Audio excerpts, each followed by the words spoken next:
කොච්චර බෙහෙත් කරත් හොඳ වෙන්නේ නැති ලෙඩක් ඔයාටත් තියෙනවද? එහෙනම් මේ වීඩියෝ එක ඔයාට. ඔයාට මොකක් හරි රෝග තත්ත්වයක් තියෙනවා නම් ඒ රෝගයට ප්‍රතිකාරات කරා නම් ඒත් ඇයි තාමත් ඒ රෝගේ හොඳ වුන්නේ නැත්තේ කියන එක ගැන තමයි අපි අද කතා කරන්නේ. ඇත්තටම එහෙම වෙන්න මොනවද බලපාන හේතු? අංක 1. සමහරලාට ඔයාගේ රෝගය වැරදි ඩයග්නෝසිස් එකක්. ඒ කියන්නේ ඔයාගේ රෝගය හරියට අඳුනගෙන නැති වෙන්න පුළුවන්. සමහරලාට ඒක වෛද්‍යවරයාගේ පැත්තෙන් වෙච්ච අතපසුවීමක් වෙන්න පුළුවන්. එහෙම නැත්නම් ඔයාගත්ත රෝග පරීක්ෂණ වාර්තාවල සිද්ධ වෙච්ච වැරද්දක් වෙන්න පුළුවන්. ඒක නිසා තමයි අපි හැම වෙලෙම කියන්නේ විශ්වාසවන්ත රසායනාගාර පරීක්ෂණ ගන්න තැනකින් රිපෝර්ට්ස් ගන්න, එක්ස්රේ සහ MRI CT වගේ දේවල් ගන්නකොට ඉතාමත් හොඳ තාක්ෂණයෙන් යුක්ත ආයතන වලින් මේ පරීක්ෂණ වාර්තා කරගන්න කියලා. හේතු අංක 2. සාමාන්‍ය රෝගයකට සැලසුම් කරන්නේ එක ප්‍රතිකාරයක් නෙමෙයි ප්‍රතිකාර පද්ධතියක්. සමහර වෙලාවල් වලදී රෝගින් ප්‍රතිකාර පද්ධතිය ඉවර වෙනකම් ප්‍රතිකාර කරන්නේ නැහැ. එතකොට රෝගයේ එක කොටසක් විතරක් හොඳ වෙලා රෝග ලක්ෂණ යටපත් වෙලා රෝගේ තාමත් නිදන්ගත වෙලා තියෙන ශරීරය. එතකොට ප්‍රතිකාර ටික නැවතුනාට පස්සේ ආපහු ඒක ඉස්මතු වීමේ හැකියාවක් තියෙනවා. ඒක නිසා රෝගයකට ප්‍රතිකාර කරනවා නම් හැම වෙලෙම රෝගේ ඉවර වෙනකම් ප්‍රතිකාර කරන්න අමතක කරන්න එපා. ඒක සැලකිල්ලෙන් කරන්න. හේතු අංක 3. සමහර වෙලාවට වාගේ රෝග සඳහා ප්‍රතිකාර කිරීම වෙනුවට රෝග ලක්ෂණ වලට ප්‍රතිකාර කරා වෙන්න පුළුවන්. හිතන්න වාගේ කකුලේ බර ගතියක් තියෙනවා, කකුලේ හිරිවැටීමක් තියෙනවා. ඒතකොට කකුලේ හිරිවැටීමට හරි බර ගතියට හරි ප්‍රතිකාර කරා වෙන්න පුළුවන්. නමුත් ඇත්තටම ප්‍රශ්නේ තියෙන්නේ කොන්දේ යන ස්නායුවක් තෙරපිලා වෙන්න පුළුවන්. මම මේක උදාහරණයක් විදිහට විතරයි කිව්වේ. ඒ වගේ ඕනම දෙයක් වෙන්න පුළුවන්. මේ ගැන කිව්වොත් එහෙම ඇත්තටම ඔයාගේ රෝගය තවමත් ඇඟේ තියෙනවා. නමුත් රෝග ලක්ෂණ විතරයි යටපත් කරලා තියෙන්නේ. මෙන්න මේ වගේ අවස්ථාවකදී ඔයාට රෝගය සම්පූර්ණයෙන්ම හොඳ කරගන්න වෙන්නේ නැහැ. නමුත් ඔයාට රෝග ලක්ෂණ යටපත් කරලා රෝගේ తాවකාලිකව රෝගයෙන් ඇතිවන උපද්‍රව අඩු කරගෙන ඒක දැනෙන්නේ නැති වෙන විදිහට ජීවත් වෙන්න පුළුවන්. හේතු අංක 4. බොහෝ රෝගවලදී ලයිෆ් ස්ටයිල් එකත් වෙනස් කරගන්න වෙනවා. ඒ වගේ දේවල් සම්බන්ධ උපදෙස් දෙනවා. වෛද්‍යවරයෙක් විසින් රෝගියෙකුට උපදෙස් දෙනවා. නමුත් රෝගියා ඒවා පිළිපදින්නේ නැත්නම් ආපහු ඒ රෝග තත්ත්වය ඇති වෙන්න පුළුවන්.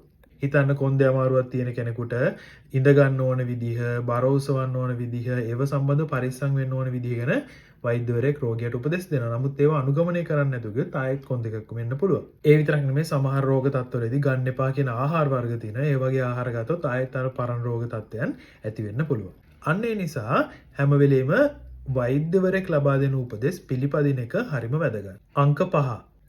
සාමාන්‍යයෙන් කල්ගත වෙච්ච රෝගී තත්වයක් නම් අන්න ඒ වගේ අවස්ථාවකදී ඔයාට සම්පූර්ණ සුවයක් ලැබෙන්න ඇත්තටම ටිකක් කල් ගත වෙන්න පුළුවන්. උදාහරණයක් විදිහට ගත්තොත් එහෙම ඔයාට තියෙනවා නම් අවුරුදු 10ක 15ක කොන්දේ කැක්කුමක් ඒක අපිට දවස් 2කින් 3කින් හොඳ කරන්න බෑ.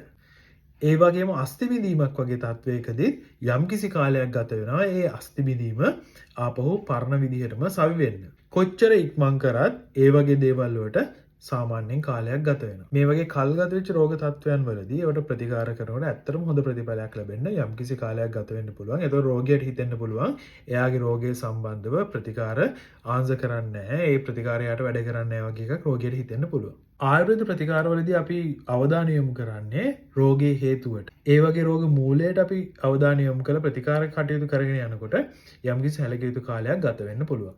නමුත් වාර 4ත් 6ත් අතර ප්‍රමාණයක් යනකොට හොඳ වෙන රෝගයක් නම් සෑහෙන අඩුවක් රෝගියාට දැනෙන්න ඕන. සමහර අවස්ථාවලදී රෝගියාට පළවෙනි සහ දෙවෙනි අවස්ථාවලදී ලොකු අඩුවීමක් පේන්නේ නැහැ. නමුත් තුන්වෙනි, හතරවෙනි, පස්වෙනි අවස්ථාවලදී අඩුවීමක් දැනෙන්න ගන්නවා.